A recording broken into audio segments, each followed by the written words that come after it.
ছাত্রছাত্রীদের অনলাইন ক্লাসে স্বাগত। আমরা গতদিনের আলোচনায় সপুষ্পক উদ্ভিদের যৌন জনন তথা নিষেক, ভ্রূণ গঠন ইত্যাদি বিষয়ে বিস্তৃত আলোচনা করেছিলাম। আজকে আমরা মাধ্যমিকের তৃতীয় চ্যাপ্টার বংশগতির কিছু প্রাথমিক পাঠ আলোচনা করে নেব। আজকের বিষয় বংশগতি। প্রথমেই দেখে নেওয়া যাক যে বংশগতি কাকে বলে। না, যে পদ্ধতিতে পিতামাতা বা জনিত্রীর চারিত্রিক বৈশিষ্ট্য বংশ পরম্পরায় সন্তান বা অপত্যের দেহে সঞ্চারিত হয় তাকে আমরা বংশগতি বলি। অর্থাৎ জননের মাধ্যমে এক প্রজন্ম থেকে বৈশিষ্ট্য পরবর্তী প্রজন্মের দেহে সঞ্চারিত হওয়ার ঘটনাই হলো বংশগতি।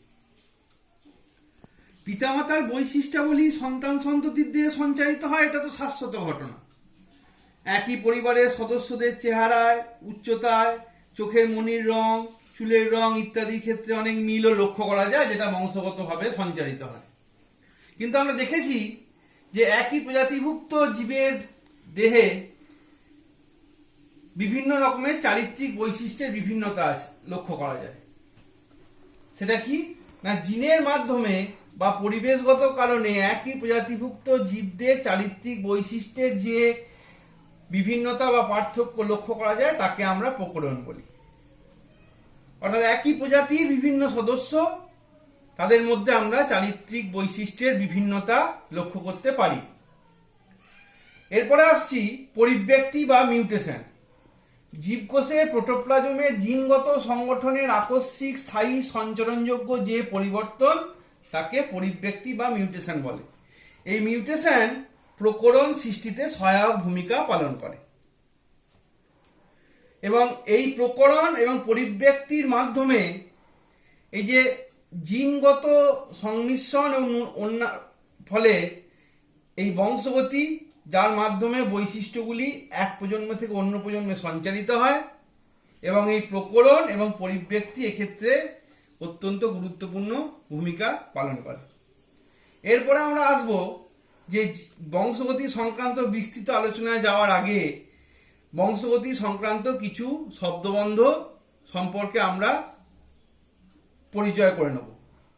যে শব্দবন্ধগুলি বংশগতি সংক্রান্ত চর্চা ও বংশগতি সংক্রান্ত আলোচনার ক্ষেত্রে অত্যন্ত গুরুত্বপূর্ণ। অর্থাৎ বংশগতি সংক্রান্ত চর্চা করতে গেলে এই ধরনের শব্দবন্ধের সঙ্গে পরিচিতি না থাকলে বংশগতি সংক্রান্ত চর্চা করা বা আলোচনা করা বা সেই আলোচনা থেকে বিষয়বস্তু বোঝা, এটা কিন্তু অত্যন্ত কষ্টকর হয়ে যাবে। সেই জন্য আমরা বংশগতির কিছু প্রাথমিক শব্দবন্ধ আমরা আজকে পরিচয় করে নেব। প্রথমেই আসছি বৈশিষ্ট্য। এই শব্দটির সঙ্গে আমরা বংশগতি পড়তে গেলে বহুবার এই শব্দটির সঙ্গে আমাদের আলোচনা করতে হবে। বৈশিষ্ট্য কি না, কোনো জীবের জিনগত সংযুক্তি দ্বারা নিয়ন্ত্রিত নির্ধারণযোগ্য ফেনোটাইপকে আমরা বৈশিষ্ট্য বলব। অর্থাৎ আমরা যখন বংশগতি সংক্রান্ত আলোচনায় থাকবো তখন আমরা নির্দিষ্ট বিভিন্ন বৈশিষ্ট্যর প্রেক্ষিতে আমরা এক সংকর জনন, দ্বিসংকর জনন এই সংক্রান্ত আলোচনা করতে যাব। কিন্তু প্রথমেই জেনে নেওয়া যাক তাহলে বৈশিষ্ট্য কি। অর্থাৎ কোনো জীবের জিনগত সংযুক্তি দ্বারা নিয়ন্ত্রিত নির্ধারণযোগ্য ফেনোটাইপই হলো বৈশিষ্ট্য। এরপরে শব্দটা কি না, এটা হচ্ছে অ্যালিল। এটা খুব গুরুত্বপূর্ণ শব্দ বংশগতি সংক্রান্ত আলোচনা বা চর্চায়। সমস্ত ক্রোমোজোমের একটি নির্দিষ্ট লোকাসে অবস্থিত বৈশিষ্ট্য নিয়ন্ত্রণকারী দুটি সমধর্মী বা বিপরীতধর্মী জিনের প্রত্যেকটিকে অ্যালিল বলে। এই যে এখানে আমরা সমস্ত ক্রোমোজোম রেখেছি, এইটা একটা বৈশিষ্ট্য ক্যাপিটাল টি, এখানে একটা বৈশিষ্ট্য ক্যাপিটাল টি, এটা ক্যাপিটাল টি হয়ে এটা স্মল টিও হতে পারত। পরবর্তীকালে আমরা দেখছি যে ওয়াই, যেটা হলুদ রঙের বীজের জন্য দায়ী, এই ওয়াই এর পরিবর্তে এটা এইখানে তার উল্টো দিকে স্মল ওয়াই, এখানে ক্যাপিটাল আর, এখানেও ক্যাপিটাল, এটা স্মল আরও হতে পারত। অর্থাৎ এই যে একটা নির্দিষ্ট বিন্দুতে কোনো একটা বৈশিষ্ট্যের জন্য দায়ী দুটি জিন, এটা সমধর্মী হতে পারে বা বিপরীতধর্মী হতে পারে, এদেরকে আমরা বলবো অ্যালিল। এরপরে আসছি লোকাস। ক্রোমোজোমের যে নির্দিষ্ট স্থানে নির্দিষ্ট বৈশিষ্ট্যের জন্য দায়ী নির্দিষ্ট জিন থাকে তাকে লোকাস বলে। এই যে এখানে আমরা দেখতে পাচ্ছি একটা সমসমস্ত ক্রোমোজোম। এইখানটায় যে নির্দিষ্ট বিন্দুতে ক্যাপিটাল টি, নির্দিষ্ট বিন্দুতে ক্যাপিটাল টি, নির্দিষ্ট বিন্দুতে ক্যাপিটাল ওয়াই, নির্দিষ্ট বিন্দুতে স্মল ওয়াই, নির্দিষ্ট বিন্দুতে ক্যাপিটাল আর, নির্দিষ্ট বিন্দুতে ক্যাপিটাল আর। অর্থাৎ এই যে নির্দিষ্ট স্থান, যেই স্থানটায় একটা নির্দিষ্ট বৈশিষ্ট্য, অর্থাৎ লম্বা বৈশিষ্ট্যের জন্য ক্যাপিটাল টি, হলুদ বীজের জন্য, হলুদ রঙের বীজের জন্য ক্যাপিটাল ওয়াই, গোল বীজযুক্তর জন্য সেটা ক্যাপিটাল আর। অর্থাৎ এই যে বৈশিষ্ট্যগুলি, অর্থাৎ নির্দিষ্ট স্থানে নির্দিষ্ট বৈশিষ্ট্যের জন্য দায়ী যে নির্দিষ্ট জিন যেখানে থাকছে, সেখানেই আমরা সেই স্থানটিকে বলবো লোকাস। এরপরে আমরা আসছি সমসংকর ও বিষম সংকর বলতে কি বুঝি। সমসমস্ত ক্রোমোজোমের কোনো বৈশিষ্ট্যের জন্য যদি সমধর্মী অ্যালিল থাকে, তাহলে সেই জীবকে সেই বৈশিষ্ট্যের সাপেক্ষে সমসংকর বা হোমোজাইগাস জীব। অপরদিকে কোনো নির্দিষ্ট বৈশিষ্ট্যের জন্যে যদি বিপরীতধর্মী অ্যালিল থাকে, তাহলে সেই জীবকে সেই বৈশিষ্ট্যের বিষমসংকর বা হেটেরোজাইগাস জীব বলে। এক্ষেত্রে আমরা যেটা বলতে পারি সেটা হচ্ছে যে দুটি সম বা অবিমিশ্র বৈশিষ্ট্য সম্পন্ন জীবের মিলনের ফলে বিশুদ্ধ বা সমসংকর বা হোমোজাইগাস জীবটা সৃষ্টি হয়, এবং দুটি ভিন্ন বৈশিষ্ট্য সম্পন্ন জীবের মিলনের ফলে মিশ্র বৈশিষ্ট্যযুক্ত হেটেরোজাইগাস বা বিষম সংকর জীব সৃষ্টি হয়। এখানে আমরা capital T, capital Y, capital R, এগুলো হচ্ছে সব সমসংকরের উদাহরণ। বিষম সংকরের ক্ষেত্রে capital T, small T, capital Y, small Y, capital R, small R, এগুলো হচ্ছে সব বিষম সংকর।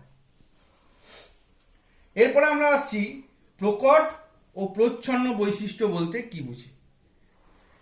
যে বৈশিষ্ট্য বিপরীতধর্মী কোনো বৈশিষ্ট্য প্রকাশে বাধা দেয় কিন্তু নিজে প্রকাশ পায়, অর্থাৎ বৈশিষ্ট্যটা নিজে প্রকাশিত হবে এবং ওর বিপরীতধর্মী বৈশিষ্ট্যকে প্রকাশ পেতে দেবে না, তাকে আমরা বলবো প্রকট বৈশিষ্ট্য।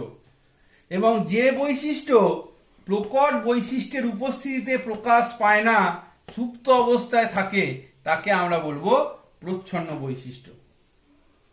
অর্থাৎ আমরা আরেকবার বলি, যে বৈশিষ্ট্য বিপরীতধর্মী কোনো বৈশিষ্ট্য প্রকাশে বাধা দেয়, অর্থাৎ কিন্তু নিজে প্রকাশ পায়, তাকে আমরা বলবো প্রকট বৈশিষ্ট্য। আর যে বৈশিষ্ট্য প্রকট বৈশিষ্ট্যের উপস্থিতিতে প্রকাশ পায় না, সুপ্ত অবস্থায় থাকে, তাকে আমরা বলবো প্রচ্ছন্ন বৈশিষ্ট্য। এরপরে আসি ফিনোটাইপ ও জিনোটাইপ। কোনো একটি বৈশিষ্ট্যের বাহ্যিক প্রকাশকে আমরা বলবো ফিনোটাইপ, আর কোনো একটা বৈশিষ্ট্যের জিনগত সংযুক্তিকে আমরা বলবো জিনোটাইপ।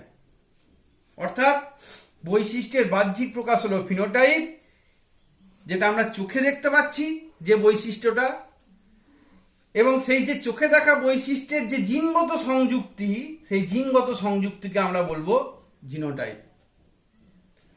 জনিত্রীজনু কাকে বলবো না, সংকরায়ন পদ্ধতির জন্য নির্বাচিত নির্দিষ্ট বৈশিষ্ট্যযুক্ত জীবদ্বয়ই হলো জনিত্রীজনু, অর্থাৎ যাদের আমরা সংকরায়ন পদ্ধতিতে অংশগ্রহণ করাতে যাচ্ছি নির্বাচনের মাধ্যমে নির্দিষ্ট বৈশিষ্ট্যের সাপেক্ষে, সেটা হয়ে গেল জনিত্রীজনু। আর অপত্যজনু, জনিত্রীজনুর সংকরায়নের ফলে সৃষ্ট জীবকে আমরা বলবো প্রথম অপত্যজনু। আবার প্রথম অপত্যজনুর মধ্যে যদি সংকরায়ন ঘটনা হয়, তাহলে সেক্ষেত্রে উৎপন্ন জীবদের আমরা বলবো দ্বিতীয় অপত্যজনু। আর সংকরায়ন পদ্ধতি কি না, আমরা যখন এই যে নির্দিষ্ট নির্বাচিত বৈশিষ্ট্যযুক্ত জীবদের মধ্যে আমরা পরনিষেক ঘটাবো, এবং সেই প্রক্রিয়াটিকেই আমরা বলবো সংকরায়ন। এরপরে আসি চেকার বোর্ড। এই চেকার বোর্ড কথাটা আমরা যখনই এক সংকর জনন, দ্বিসংকর জনন প্রভৃতি আলোচনায় থাকবো, তখন এই চেকার বোর্ড কথাটা অত্যন্ত গুরুত্বপূর্ণ। অর্থাৎ সংকরায়ন বিষয়ক আলোচনা করলে চেকার বোর্ড অত্যন্ত প্রাসঙ্গিক একটি শব্দবন্ধ।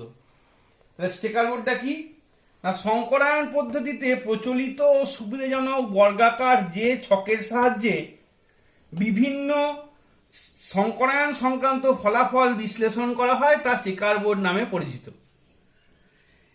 এই চেকার বোর্ডটি ব্রিটিশ আবিষ্কর্তা বিজ্ঞানী অর্থাৎ বিজ্ঞানী R.C.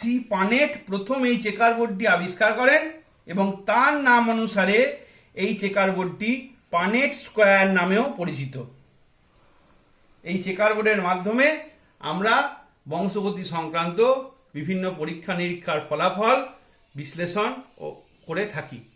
আজকে আমরা বংশগতির প্রাথমিক পাঠ এখানেই শেষ করলাম।